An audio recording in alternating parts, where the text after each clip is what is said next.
Have you ever opened a bottle of water and wondered, can this glass bottle cap be reused for anything? In fact, if you look at it with a DIY mindset, even tiny little things like this can be full of creative potential. With just a bit of clever handiwork, a cap that seems useless can turn into a mini parts container, a small stand for your tools, or even a rustic but stylish decorative piece. In this section, I'll share how to repurpose glass bottle caps in a way that's neat, practical, and perfectly in line with the DIY spirit.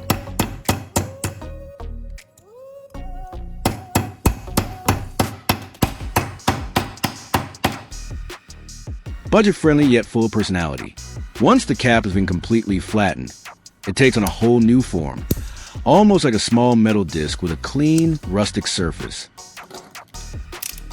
The next step is to remove the rubber seal underneath. Using a small flat tool or the tip of a screwdriver, gently pry up the thin rubber layer that usually sits inside the cap.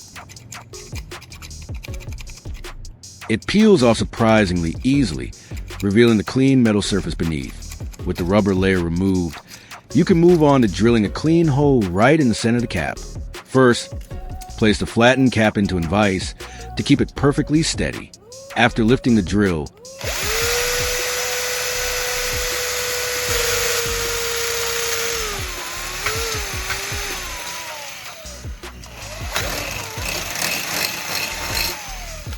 you're left with a neat center hole, ready to be used as a mounting point.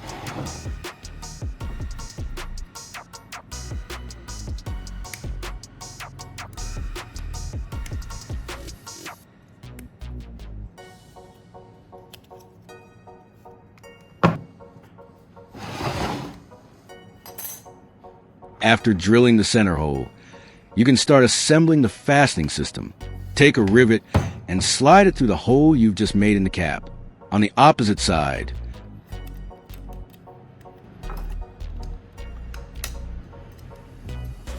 place a small nut over the rivet so it sits snugly against the metal surface. Once everything is aligned, position your rivet gun onto the stem of the rivet and begin squeezing the handle. As the tool pulls the rivet inward, you'll feel it tighten and compress, locking both the nut and the cap firmly together. With one final squeeze, the stem snaps cleanly, leaving a solid, fixed joint. And to put this little tool to work, I'll mount it directly onto the soldering iron tip.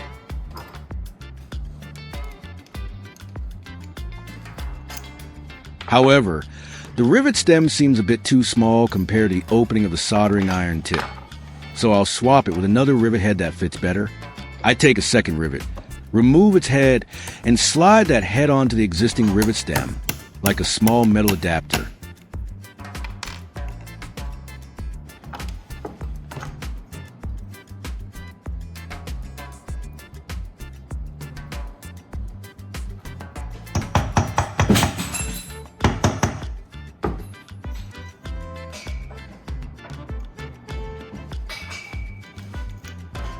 The larger rivet head fills the gap perfectly, creating a snug connection between the modified cap assembly and the soldering iron tip. Now, when I insert this combined piece into the soldering iron, it sits much more firmly, no wobble, no looseness.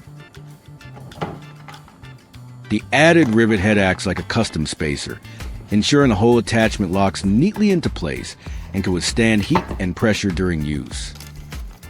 Now I'm plugging the soldering iron in to see what this little DIY attachment can actually do.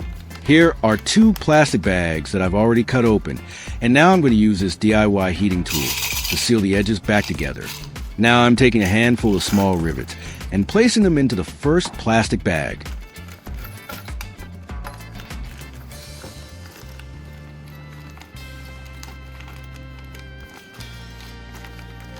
With the bag filled, I lay the edge flat and use the side of the heated bottle cap attachment to roll across the seam. The rounded edge of the cap presses the plastic evenly as it glides, melting both layers just enough to fuse them together without burning through.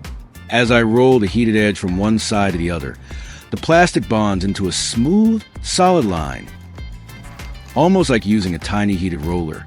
The rivet stays securely inside, and the seal looks clean and professional.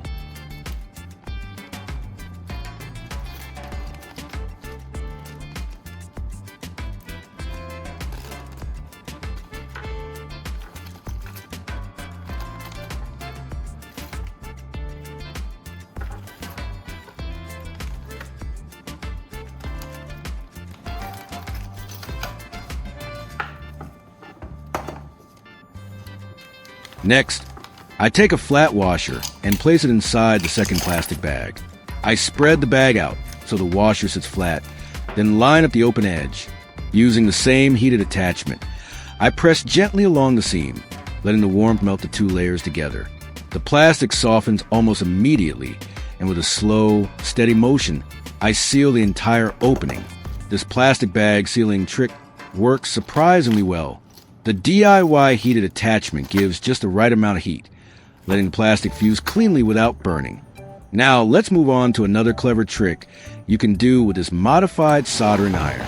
For this next trick, I start by taking a small nail and fixing it in place with a pair of pliers.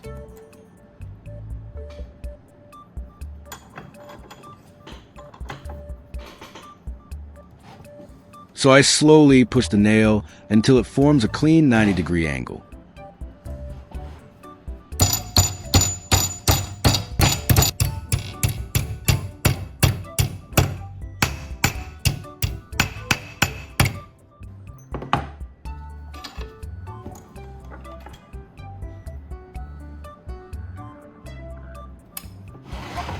However, the bent nail is still a bit too small to mount directly onto the soldering iron. To fix this, I add another rivet on top of it. Sliding the new rivet into place creates a stronger, thicker connection point.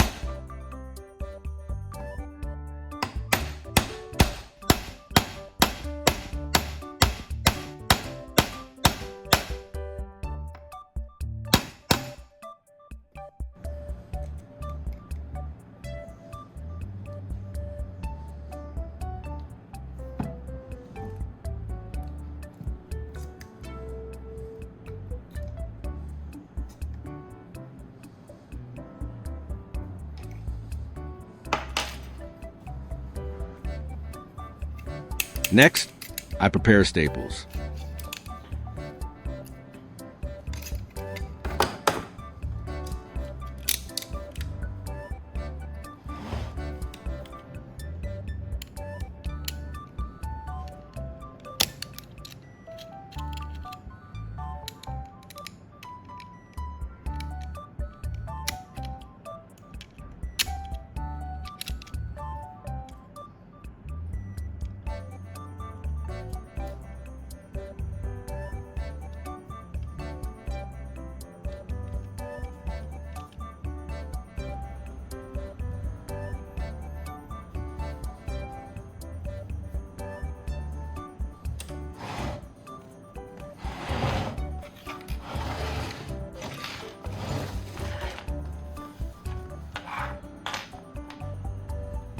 Now it's time to attach the nail and the rivet assembly onto the soldering iron, replacing the standard tip. I slide the bent nail into place first, then add the rivet to secure it firmly.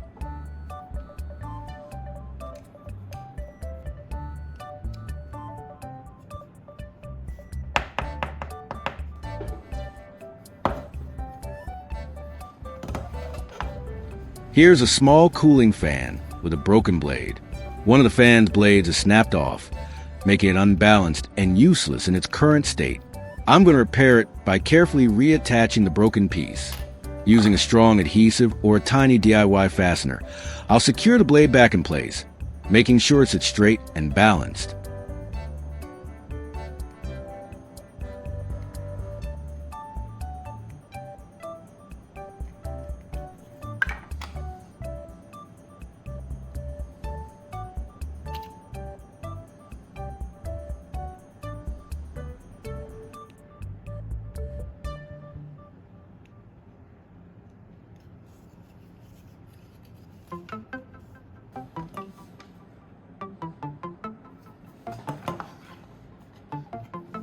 Next, I take a staple pin and place it carefully over the broken section of the fan blade. I position it so that it bridges the gap, acting as a tiny reinforcement. Then, using the soldering iron with our DIY attachment, I heat the pin and the surrounding plastic just enough to fuse them together. As the metal warms the plastic, the staple pin anchors the blade securely, effectively welding the broken part back in place. The flat head of the nail makes the soldering process much easier and more controlled. Unlike a pointed tip, the wide, Even surface distributes heat uniformly across the area, allowing plastic or metal to melt and bond without burning through.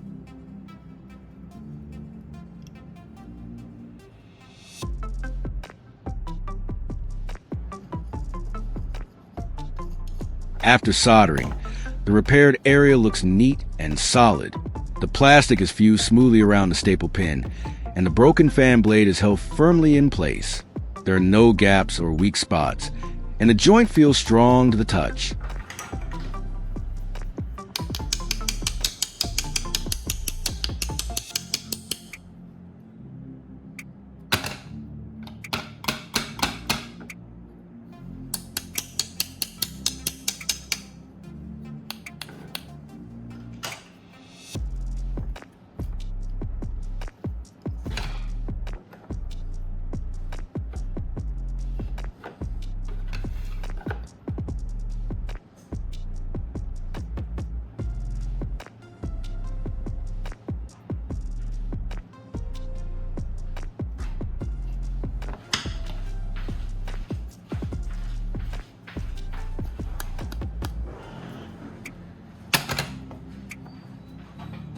Next, I'm switching the soldering iron tip for a razor blade or utility knife blade.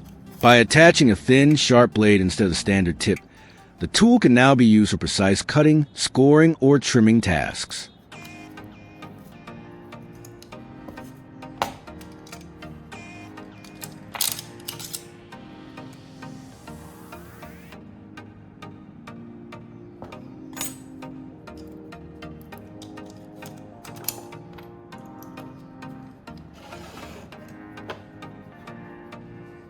The heated metal blade allows for smooth, controlled cuts through thin plastics, tapes, or soft materials without tearing or cracking.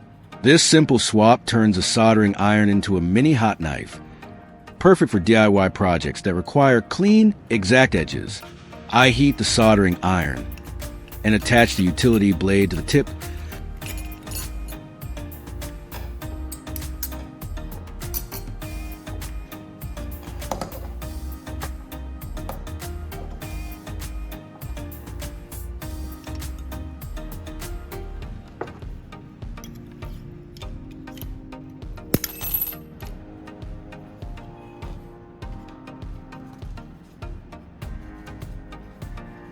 Then position along the plastic sheet. As the heated blade contacts the material, the plastic softens slightly, allowing the blade to slice smoothly along the line. The cut is clean with minimal rough edges, and the blade glides easily without cracking the sheet. For more precise work, I use a utility knife blade to cut through harder or thicker materials where strength is needed. Its durability allows it to slice cleanly without bending or breaking. On the other hand, the razor blade is perfect for delicate or visible sections where appearance matters. Its sharpness creates smooth, clean edges, leaving a neat finish without roughness. By choosing the right blade for each part of the project, you get both strength and a polished look, maximizing the versatility of the DIY heated tool.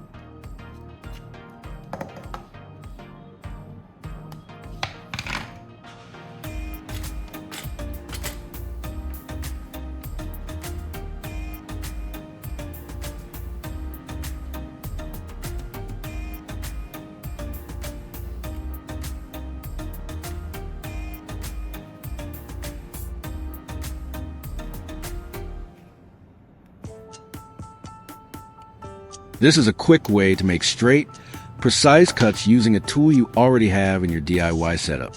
These tricks show how a little creativity and a few basic materials can expand the functionality of an everyday tool.